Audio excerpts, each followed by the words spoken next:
would that look like for my children? What would that look like for my family members? Yeah, all of this is great. Kudos to all of us. But at the end of the day, did we as men, and I'm so grateful to be here to talk to the men, because I want you to honestly think about it. This is a great example right here. A husband and 2 children and his wife. Maybe they do, maybe they don't. This husband and wife team, I heard some others say they have a wife. Have you sat down and had the conversation? Hey, when I leave here, I want you in a better situation than you were when I was here. Have we done the work necessary to ensure that that is going to be the case? Or are we just living life, blazing trails, and not handling our personal affairs? So on June 30th, a perfect day like today. My husband worked, I worked, we came home, I cooked dinner, we sat down, we did dinner. He worked on an invoice because he had a catering business. He sat down and worked on an invoice. On the phone with my daughter, I had dozed off with the grandbaby. Woke up, he was laughing on the bed, talking to my daughter who is now 39 years old. And I woke up and I said, who are you talking to? He said, Raven. I said, what are you guys talking about? You. So I was always the topic of the conversation, which I was good with that. So a few minutes later, I dozed back off. I woke up again. He was not on the phone. He was still working on the invoice with the customer. I said, Dave, the next day we had to go to work. Don't you think you need to retire for the evening? We both have to be up early. Typically, he was a jokester. He would say something funny. He did not.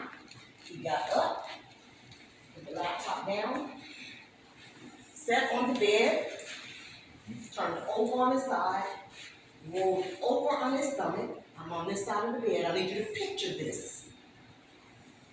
I'm laying here. His routine was to turn to me and say, I love you, good night. He collapsed. No. I thought he was joking because he was a jokester. Struck him, called his name, stiff as a bullwhip.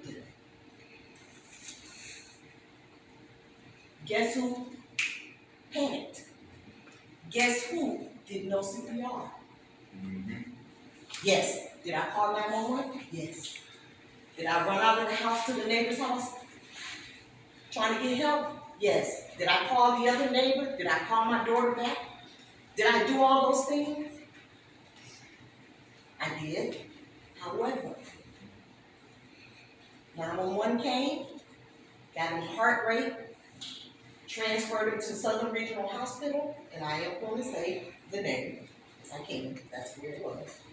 And I felt like when we got to Southern Regional, the care wasn't adequate, so I had to move to Emory Midtown within a few hours, hoping that he would have survived this episode. 21 days, I had him in ICU. In hopes. Now you gotta remember, I'm in a different place because I'm trying to do what I think I can do to get my husband back okay. He did not survive. When we took him off the respirator, he was gone within seconds. Now, let's go back to the health piece. Yeah, he should have eaten better. He should have exercised more. He should have taken probably medication. The doctors wanted him on to do a pacemaker, defibrillator. He didn't want it. He was comfortable with his decision not to have any of that in his system. However, he wasn't completely okay with making the lifestyle changes. Now, remember, we were busy doing life. 6, 7 streams of income. Guess what? He was the breadwinner. He was retired from the military, which he had a retirement check. He had a disability check. He had a retirement check from the state of Georgia. He had a work check. I worked. He had a catering business. We did some other things. Guess what? All that income extracted, except for one retirement. Unless I work. That should not